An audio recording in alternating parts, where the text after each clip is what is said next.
नमस्कार दोस्तों, मैं मुकेश। दोस्तों, दुनिया के कूटनीतिक और सामरिक मोर्चे पर इस वक्त एक बहुत बड़ा भूचाल आ चुका है।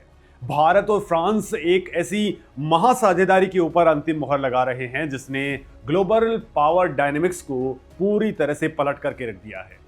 आज से कुछ साल पहले तक दुनिया सिर्फ अमेरिका या चाइना के इर्द गिर्द घुमा करती थी, लेकिन अब एक नई धुरी तैयार हो रही है जिसे नजरअंदाज करना किसी भी महाशक्ति के बस की बात नहीं है। प्रधानमंत्री नरेंद्र मोदी और फ्रांस के राष्ट्रपति के बीच में डिफेंस से लेकर के फ्यूचर टेक्नोलॉजी तक 12 बहुत ही धाकड़ बातचीत हो रही है। दोस्तों, इन डील्स के अंदर एआई, सेमीकंडक्टर और स्पेस सेक्टर जैसे अहम मुद्दे शामिल हैं, लेकिन इन सबसे ऊपर एक ऐसा मुद्दा भी है जिसने अमेरिका और चाइना की रातों की नींद उड़ा रखी है, और वो है 114 फाइटर जेट्स की मेगा डील और इन फाइटर जेट्स का सोर्स कोड भारत को सौंपने की तैयारी। दोस्तों, ये कोई सामान्य हथियारों की खरीद फरोख्त नहीं है, बल्कि ये डिफेंस सेक्टर्स में एक ऐसा बड़ा कदम है जो आने वाले कई दशकों तक महसूस किया जाएगा।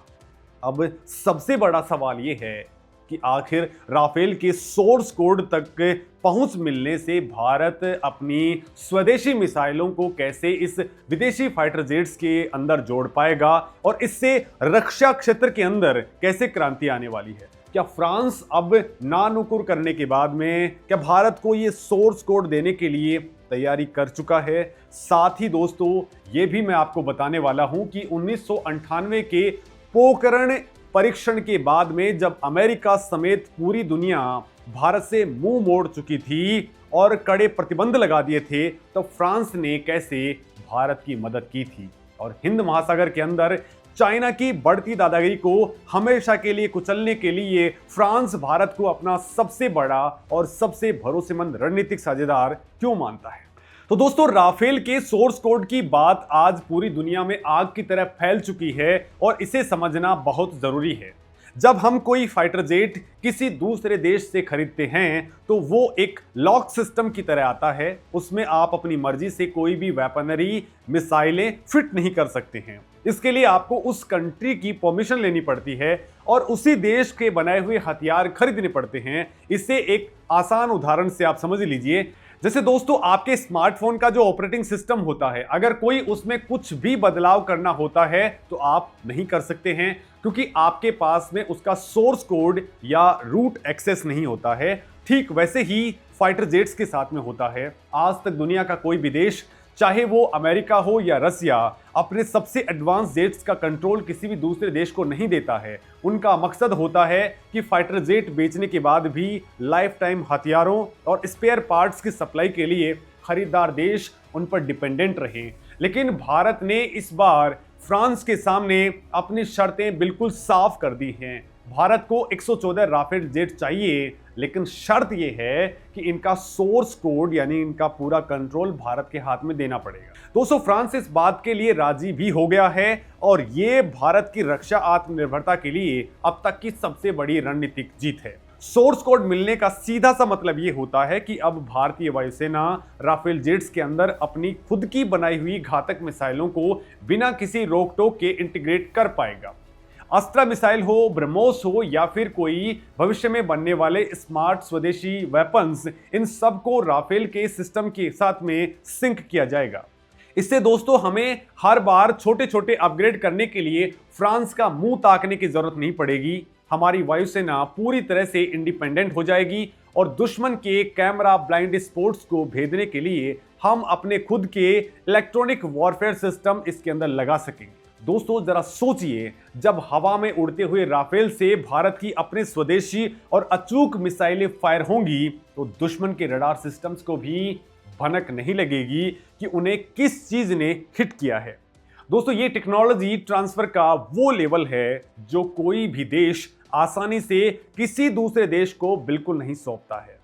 तो फिर आखिर फ्रांस भारत पर इतना बड़ा दाव लगा क्यों रहा है? सवाल ये क्रिएट होता है। क्या दोस्तों, ये सिर्फ एक कमर्शियल डील है या इसके पीछे दशकों पुराना कोई ऐसा राज छिपा हुआ है जो आज दुनिया के सामने आ रहा है? तो दोस्तों, इस भरोसे की जो नींव है वो 1 या 2 दिन में नहीं रखी गई है, बल्कि इसका इतिहास बहुत पुराना है और बेहद मजबूत भी है। जब हम भारत और फ्रांस की दोस्ती की गहराई के अंदर जाते हैं तो हमें दशकों पीछे थोड़ा सा जाना पड़ेगा। हमारी वायुसेना में फ्रांस के फाइटर जेट्स का इतिहास बहुत पुराना है। दोस्तों 1950 के दशक के अंदर जब हमारी वायुसेना अपने शुरुआती स्टेजेस के अंदर थी, तब फ्रांस ने हमें तूफानी नाम के फाइटर जेट्स दिए थे। उसके बाद में जैगुआर और फिर मिराज 2000 का दौर आया। मिराज 2000 ने करगिल के युद्ध में दोस्तों जिस तरीके से दुर्गम पहाड़ियों पर बैठे दुश्मनों के बंकर्स को तबाह किया था, वो आज भी सैन्य इतिहास के पन्नों के अंदर दर्ज है। लेकिन इस दोस्ती का असली टेस्ट होता है साल 1998 के अंदर। दोस्तों पोखरण में भारत ने अपने दम पर परमाणु परीक्षण किए थे। उस वक्त ग्लोबल लेवल पर बहुत बवाल मचा था। अमेरिका ने तुरंत क्या किया? अमेरिका ने तुरंत भारत पर आर्थिक और तकनीकी प्रतिबंध थोप डाले। जापान और यूरोपीय कंट्रीज ने भारत से अपने रिश्ते तक तोड़ लिए थे।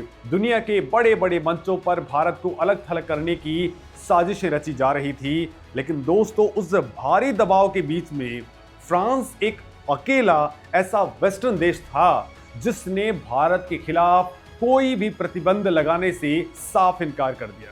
दोस्तों फ्रांस ने उस वक्त जो कूटनीतिक साहस दिखाया था, उसने भारत का दिल जीत लिया। फ्रांस ने दुनिया के सामने डंके की चोट पर कहा कि भारत एक जिम्मेदार कंट्री है और उसे अपनी सुरक्षा सुनिश्चित करने का पूरा अधिकार है। उसी साल फ्रांस भारत के साथ में स्ट्रेटेजिक पार्टनरशिप यानी कि रणनीतिक साझेदारी करने वाला पहला देश बना। दोस्तों ये वो दौर था जब फ्रांस ने साबित कर दिया कि वो सिर्फ अच्छे वक्त का साथी नहीं है, बल्कि मुश्किल वक्त में भी कंधे से कंधा मिलाकर के चलने वाला दोस्त है। ये कोई तुक्का नहीं था, इसके पीछे दोनों देशों की एक बहुत ही सॉलिड और मिलती जुलती विचारधारा थी। दोस्तों जिसे कूटनीति की भाषा के अंदर स्ट्रेटेजिक ऑटोनॉमी यानी रणनीतिक स्वायत्तता कहते हैं। इसका सीधा सा मतलब ये है कि चाहे भारत हो चाहे फ्रांस हो, दोनों ही देश अपने फैसले खुद लेने के अंदर विश्वास रखते हैं। ये दोनों देश किसी भी सुपर पावर की जी हजूरी नहीं करते हैं। दोस्तों आप इतिहास उठा करके देख लीजिए, फ्रांस ने कई बार नेटो की कमांड स्ट्रक्चर से खुद को अलग रखा है ताकि अमेरिका उस पर हावी न हो जाए। ठीक इसी तरह भारत ने भी कभी किसी सैन्य गुट का हिस्सा बनना मंजूर नहीं किया। दोस्तों अमेरिका की अपनी एक लॉबी है और चाइना की अपनी लॉबी है, लेकिन भारत और फ्रांस दोनों ने हमेशा से अपनी एक स्वतंत्र विदेश नीति बना करके रखी है और यही वो समानता है जो दोनों को एक दूसरे के करीब लाती। दोस्तों आपने हमेशा से गौर किया होगा कि फ्रांस ने कभी भी भारत के आंतरिक मामलों के अंदर दखल अंदाजी नहीं की है। जब कश्मीर का मुद्दा आता है या नागरिकता कानून जैसे संवेदनशील विषय उठते हैं तो पश्चिमी मीडिया और कई देश भारत के खिलाफ प्रोपेगेंडा चलाने लगते हैं और सार्वजनिक दबाव की राजनीति करते हैं। ये मानवाधिकार का बहाना बना करके भारत को नीचा दिखाने की कोशिश करते हैं, लेकिन फ्रांस हमेशा से इन सब से दूरी बना करके चलता है। फ्रांस का साफ मानना है कि भारत एक विशाल और लोकतांत्रिक देश है और उसके आंतरिक फैसले लेने का हक सिर्फ और सिर्फ भारत की सरकार और वहां की जनता को। दोस्तों ये परिपक्वता इस रिश्ते की सबसे बड़ी ताकत है। अब दोस्तों यहां पर सवाल ये उठता है कि दोनों देशों की ये राजनीतिक समझदारी जमीन पर किस तरह से बड़े जियोपॉलिटिकल बदलाव कर रही है, खास करके समंदर के उस हिस्से के अंदर जहां से दुनिया का सबसे ज्यादा व्यापार गुजरता है। तो दोस्तों अब बात करते हैं उस मोर्चे की जहां से दुनिया का सबसे ज्यादा व्यापार गुजरता है और जो भविष्य का सबसे बड़ा कुरुक्षेत्र भी बनने वाला है। तो दोस्तों क्या है कि हिंद प्रशांत क्षेत्र और खास करके हिंद महासागर के अंदर चाइना की घुसपैठ किसी से छुपी हुई नहीं है। चाइना अलग अलग देशों में अपने पोर्ट्स बना करके मोतियों की माला वाली रणनीति के ऊपर काम कर रहा है। श्रीलंका के हम्बनटोटा, पाकिस्तान के ग्वादर, अफ्रीका के जिबूती में अपने सैन्य और नौसैनिक ठिकाने बना चुका है। इसका सीधा मकसद हिंद महासागर के अंदर भारत को घेरना है और समंदर के व्यापारिक रास्तों के ऊपर अपना कब्जा जमाना है। लेकिन दोस्तों इस इलाके के अंदर चाइना को उसी की भाषा में जवाब देने के लिए फ्रांस भारत का सबसे तगड़ा साझेदार बनकर के उभरा है। दोस्तों फ्रांस सिर्फ यूरोप का देश ही नहीं है, ये एक ग्लोबल पावर है जिसकी मौजूदगी दुनिया भर के अंदर है। हिंद महासागर में फ्रांस की रीयूनियन आइलैंड्स और मयोट जैसे कई द्वीप हैं जहां उसकी नेवी और उसकी आर्मी परमानेंट बेस बना करके रहती है। फ्रांस अच्छे तरीके से जानता है कि अगर इस पूरे रीजन में शक्ति का संतुलन बना करके रखना है तो वो भारत के बिना पॉसिबल नहीं है। लिहाजा दोस्तों, फ्रांस हिंद महासागर के अंदर भारत को एक मजबूत रणनीतिक शक्ति के रूप में प्रोजेक्ट करता है। साल 2018 के अंदर दोनों देशों के बीच में लॉजिस्टिक सपोर्ट एग्रीमेंट साइन हुआ था। ये कोई मामूली कागज का टुकड़ा नहीं था। इसके तहत अब भारतीय नौसेना के जहाज लंबे वक्त के दौरान फ्रांस के इन सैन्य ठिकानों के ऊपर रुक सकते हैं, वहां से ईंधन भरवा सकते हैं और रसद ले सकते हैं। इससे भारतीय नौसेना की पहुंच और ताकत हिंद महासागर में कई गुना बढ़ जाएगी। दोस्तों, अब हमारी नेवी को दूर समंदर में ऑपरेशन करने के लिए बार बार अपने बेस पर लौटने की जरूरत नहीं है। हमारी नौसेना और फ्रांस की नौसेना मिलकर के ज्वाइंट पेट्रोलिंग कर रही हैं। वो समंदर में खुफिया जानकारियां शेयर करती हैं और ये सुनिश्चित करते हैं कि कोई भी विदेशी ताकत इस जोन में अपनी मनमानी ना कर सके। दोस्तों, समंदर के बाद अगर हम ग्लोबल मंचों की बात करें तो फ्रांस का ये सपोर्ट सिर्फ हवा या पानी तक सीमित नहीं है, बल्कि कूटनीति के सबसे ऊंचे गलियारों में भी फ्रांस भारत के लिए एक मजबूत वकील की तरह खड़ा रहता है। संयुक्त राष्ट्र सुरक्षा परिषद यानी कि यूएनएससी के अंदर स्थायी सदस्यता की बात हो तो फ्रांस हमेशा सबसे आगे आकर के भारत का समर्थन करता है। दोस्तों, फ्रांस का स्पष्ट रूप से कहना है कि आज के दौर में भारत जैसी आर्थिक और सैन्य महाशक्ति को यूएनएससी से बाहर रखना खुद इस संस्था की प्रासंगिकता के ऊपर सवाल उठा रहा। इसी तरह न्यूक्लियर सप्लायर्स ग्रुप यानी कि एनएसजी के अंदर भी भारत की एंट्री के लिए भी फ्रांस ने हमेशा से खुल करके बैटिंग की है। दोस्तों, आप जानते ही होंगे कि चाइना बार बार एनएसजी में भारत की एंट्री को वीटो लगा करके रोक रहा है, लेकिन फ्रांस हमेशा दुनिया भर के देशों को यह समझाने में लगा है कि भारत का न्यूक्लियर रिकॉर्ड दुनिया में सबसे साफ सुथरा और सुरक्षित रहा है। भारत ने आज तक किसी भी देश को गलत तरीके से परमाणु तकनीक नहीं दी है। कूटनीतिक मोर्चे के ऊपर फ्रांस का ये बिना शर्त वाला समर्थन भारत को वैश्विक स्तर पर एक बड़ा नैतिक बल देता है। और दोस्तों, इसी कूटनीतिक बल का सीधा असर उन बड़े प्रोजेक्ट्स के ऊपर पड़ता है जो दोनों देशों ने पिछले कुछ सालों में जमीन पर उतारे हैं। दोस्तों, पिछले 3 दशकों के ऊपर नजर डालें तो भारत और फ्रांस ने मिलकर के ऐसे कई बड़े और ऐतिहासिक फैसले लिए हैं जिन्होंने इस दोस्ती को अटूट बना दिया है। साल 2008 के अंदर जब भारत दुनिया के साथ में नागरिक परमाणु सहयोग की डायरेक्शन के अंदर आगे बढ़ रहा था, तो फ्रांस पहला देश था जिसने भारत के साथ में सबसे पहले डील साइन की। ये उस वक्त की बात है जब दुनिया भारत के न्यूक्लियर प्रोग्राम को लेकर के पूरी तरह से आश्वस्त नहीं थी, लेकिन फ्रांस ने भरोसा दिखाया और इसी समझौते का परिणाम है कि आज महाराष्ट्र के जेतापुर में 2900 मेगावाट का दुनिया का सबसे बड़ा परमाणु ऊर्जा प्लांट आकार ले रहा है। इसमें फ्रांस के अत्याधुनिक रिएक्टर्स लगाए जा रहे हैं जो भारत की स्वच्छ ऊर्जा की भारी डिमांड को कंप्लीट करेंगे। दोस्तों, जब भारत की अर्थव्यवस्था इतनी तेजी से आगे बढ़ रही है तो हमें बिजली की जबरदस्त जरूरत है, और वो भी बिना पर्यावरण को नुकसान पहुंचाए। दोस्तों, फ्रांस की ये न्यूक्लियर टेक्नोलॉजी भारत के ऊर्जा संकट को खत्म करने में एक गेम चेंजर साबित होगी। इसके अलावा समंदर के नीचे लड़ी जाने वाली अदृश्य जंग के लिए भी स्कॉर्पियन क्लास की सबमरीन्स का प्रोजेक्ट भी एक मास्टर स्ट्रोक रहा है। फ्रांस की मदद से भारत ने प्रोजेक्ट 75 के तहत अपने ही मजगांव डॉक शिपयार्ड के अंदर कलवरी क्लास की एडवांस सबमरीन्स बनाई हैं। दोस्तों, कलवरी, खंडेरी, करंज, वेला, वागीर और वागशीर जैसी इन सबमरीन्स ने समंदर के नीचे हमारी ताकत को कई गुना ज़्यादा बढ़ा दिया है। इनमें इस्तेमाल की गई तकनीक दुनिया की बेहतरीन तकनीकों में से एक है जो इन्हें रडार की नज़रों से बचा देती है। दोस्तों, ये भारत की मेक इन इंडिया पॉलिसी का एक शानदार उदाहरण है, जहां तकनीक फ्रांस की है लेकिन निर्माण भारत की मिट्टी के ऊपर हमारे अपने इंजीनियरों के हाथों में हुआ है। और फिर 2016 के अंदर 36 राफेल विमानों की डायरेक्ट डील ने हमारी वायुसेना को जो एज दिया उसका मुकाबला करने में आज भी हमारे पड़ोसी देश कांपते हैं। जब हमारे पास में एक तरफ ऐसे घातक फाइटर जेट्स हों और दूसरी तरफ साइलेंट किलर सबमरीन्स, तो कोई भी देश भारत की तरफ आंख उठाने से पहले 100 बार सोचेगा। और दोस्तों, अब साल 2026 के अंदर चीज़ें एक अलग ही लेवल पे जा रही हैं। इस साल को इंडिया फ्रांस इनोवेशन ईयर के रूप में सेलिब्रेट किया जा रहा है। ये सिर्फ एक टैगलाइन नहीं है, ये रक्षा सहयोग से कहीं आगे बढ़ करके दोनों देशों के तकनीकी भविष्य को एक नई दिशा देने वाला कदम है। इसी साल दोस्तों 12 नई डील्स हो रही हैं। इनमें एआई, सेमीकंडक्टर्स सबसे टॉप पर हैं। दुनिया जानती है कि आने वाला युद्ध हथियारों से कम और टेक्नोलॉजी से ज्यादा लड़ा जाएगा। जो देश डेटा और सिलिकॉन चिप्स के ऊपर राज करेगा वही दुनिया के ऊपर राज करेगा। सेमीकंडक्टर्स वो चिप्स होती हैं जो आज एक छोटी सी घड़ी से लेकर के बड़े फाइटर जेट्स तक, स्मार्ट कारों से लेकर के यहां तक कि मिसाइलों के गाइडेंस सिस्टम्स तक को चलाती हैं। दोस्तों, चाइना और ताइवान के बीच में टेंशन चल रही है। उसे देखते हुए पूरी दुनिया का सप्लाई चेन खतरे के अंदर है। ऐसे में भारत खुद को एक ग्लोबल सेमीकंडक्टर हब बनाना चाहता है।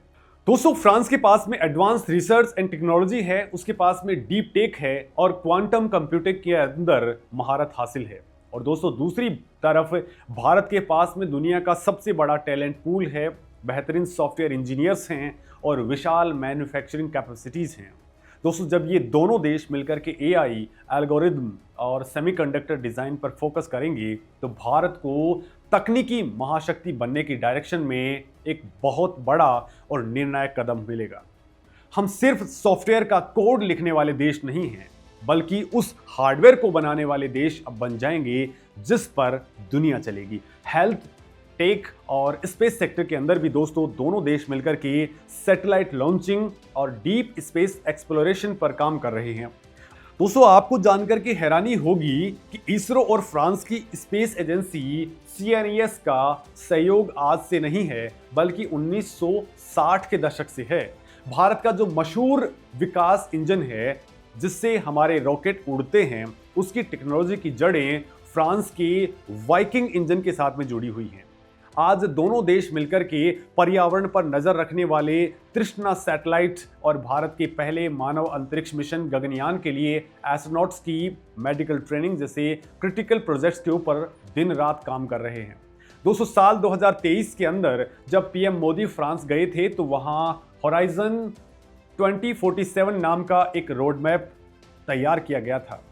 ये रोड मैप असल के अंदर अगले 25 सालों का विजन है। जब भारत अपनी आज़ादी के 100 साल पूरे करेगा तब भारत और फ्रांस के संबंध किस लेवल पर चले जाएंगे, उसका ब्लूप्रिंट इसी होराइजन 2047 के अंदर दर्ज किया गया है। दोस्तों, इसके अंदर क्लीन एनर्जी, डिजिटल इंफ्रास्ट्रक्चर और डिफेंस को डेवलपमेंट इंक्लूड हैं। दोस्तों, फ्रांस अब भारत के लिए सिर्फ एक हथियार सप्लायर देश नहीं रह गया है। वो दौर चला गया जब भारत सिर्फ पैसे देकर के हथियार खरीदता था और फिर उनके कल पुर्जों के लिए मोहताज रहता था। आज फ्रांस टेक्नोलॉजी ट्रांसफर और ज्वाइंट डेवलपमेंट का सबसे भरोसेमंद जोड़ीदार बन गया है। भारत की मेक इन इंडिया नीति को फ्रांस ने जिस तरीके से समझा और अपनाया है वैसा किसी और देश ने नहीं, किसी और पश्चिमी देश ने नहीं किया है। दोनों देश मिलकर के अब भारत में ही हथियारों की मैन्युफैक्चरिंग कर रहे हैं। टाटा और एयरबस मिलकर के दोस्तों भारत के अंदर ही C-295 मिलिट्री ट्रांसपोर्ट एयरक्राफ्ट बना रहे हैं। और सबसे बड़ी बात यह है कि यहाँ से बने हथियारों को और तकनीकों को भविष्य में तीसरे देशों को एक्सपोर्ट करने पर भी काम चल रहा है। दोस्तों, भारत अब सिर्फ डिफेंस इंपोर्टर बनकर के नहीं बल्कि एक बड़ा डिफेंस एक्सपोर्टर बनकर के आगे बढ़ रहा है। अफ्रीका और लैटिन अमेरिका के कई देश आज भारतीय हथियारों में दिलचस्पी दिखा रहे हैं और फ्रांस के साथ में जॉइंट वेंचर इस डायरेक्शन के अंदर इस भरोसे को और ज्यादा मजबूत कर रहे हैं। यह सब कुछ ही दिनों में नहीं हुआ है, इसके पीछे दशकों का अटूट विश्वास और एक दूसरे की संप्रभुता का सम्मान है। दोस्तों, ये पूरा समीकरण साफ बता रहा है कि भारत फ्रांस की ये बढ़ती रणनीतिक साझेदारी ग्लोबल पावर बैलेंस के अंदर एक नई और मजबूत धुरी के रूप में स्थापित हो चुकी है। आज भारत किसी भी दबाव में काम नहीं करता, हम अपनी शर्तों पर नेगोशिएट करते हैं। 114 राफेल जेट्स के साथ में उनका सोर्स कोड मांगना और एआई से लेकर के स्पेस तक 12 मेगा डील्स पर फ्रांस को राजी करना भारत के इसी बढ़ते हुए कूटनीतिक ताकत का सबूत है। दोस्तों, दुनिया अब दो गुटों में नहीं बटी है, बल्कि दुनिया अब एक मल्टीपोलर सिस्टम की तरफ बढ़ रही है, जिसमें भारत और फ्रांस का ये गठजोड़ शांति, सुरक्षा और तकनीकी विकास का सबसे बड़ा पिलर बनने जा रहा है। जो देश कल तक हमें आंखें दिखाते थे, आज वो हमारी इस कूटनीतिक कामयाबी को देख करके हैरान है। दोस्तों, आपको क्या लगता है कि भारत को इस दूसरे रसिया यानी कि फ्रांस के साथ में मिलकर के क्या कुछ नया करना चाहिए? कमेंट में अपनी राय जरूर लिखिए और आप इस वीडियो को शेयर करना तो बिल्कुल मत भूलिए, क्योंकि ये हमारे देश के आम लोगों तक पहुंचना बेहद जरूरी है। नमस्कार दोस्तों।